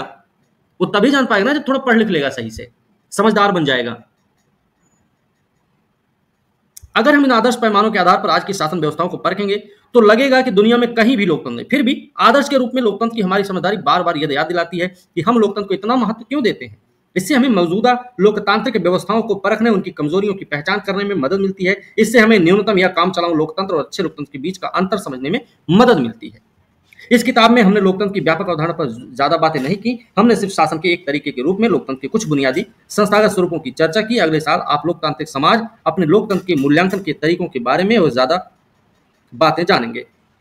हमें सिर्फ इतना ही याद कर लेना जरूरी है कि लोकतंत्र जीवन के अनेक पहलुओं में प्रासंगिक है, आपको याद रखना चाहिए, या आप निष्कर्ष के रूप में लिख सकते हैं। लोकतंत्र कई रूप ग्रहण कर सकता है। समानता के आधार पर चर्चा और विचार विमर्श के बुनियादी सिद्धांत को माना जाए तो लोकतांत्रिक ढंग का फैसला भी कई तरह का हो सकता है। आज की दुनिया में लोकतांत्रिक शासन व्यवस्था सबसे आम रूप है लोगों द्वारा चुने गए प्रतिनिधियों के माध्यम से शासन चलाना। तो वर्तमान की दुनिया में लोकतांत्रिक शासन व्यवस्था सबसे आम रूप क्या है? लोगों द्वारा चुने गए प्रतिनिधियों के माध्यम से शासन चलाना, ठीक है ना। किसी भी देश में आदर्श लोकतंत्र नहीं। लोकतंत्र की जिन विशेषताओं की चर्चा हमने इस अध्याय में की वो लोकतंत्र की न्यूनतम शर्तें हैं, पर इनसे यह आदर्श लोकतंत्र नहीं बनता। एक आदर्श लोकतंत्र में निर्णय लेने की प्रक्रिया लोकतांत्रिक होनी चाहिए। लोकतंत्र में, आदर्श लोकतंत्र में क्या होगा कि निर्णय लेने की जो प्रक्रिया होगी वो एक लोकतांत्रिक होगी, ठीक है। ये चीजें इसमें है और इसमें कुछ ऐसा है नहीं विशेष, ठीक है। हो गया। अब यहाँ पे देखिए प्रश्न भी दे रखे हैं इन्होंने। यहाँ 4 देश के में कुछ सूचनाएं हैं, इन सूचनाओं के आधार पर आप इन देशों का वर्गीकरण किस तरह करेंगे, ठीक है। ये आप प्रश्न देख सकते हैं। यहाँ पे देखिए इन सभी कथनों में से कुछ चीजें लोकतांत्रिक है, जो कुछ अलोकतांत्रिक।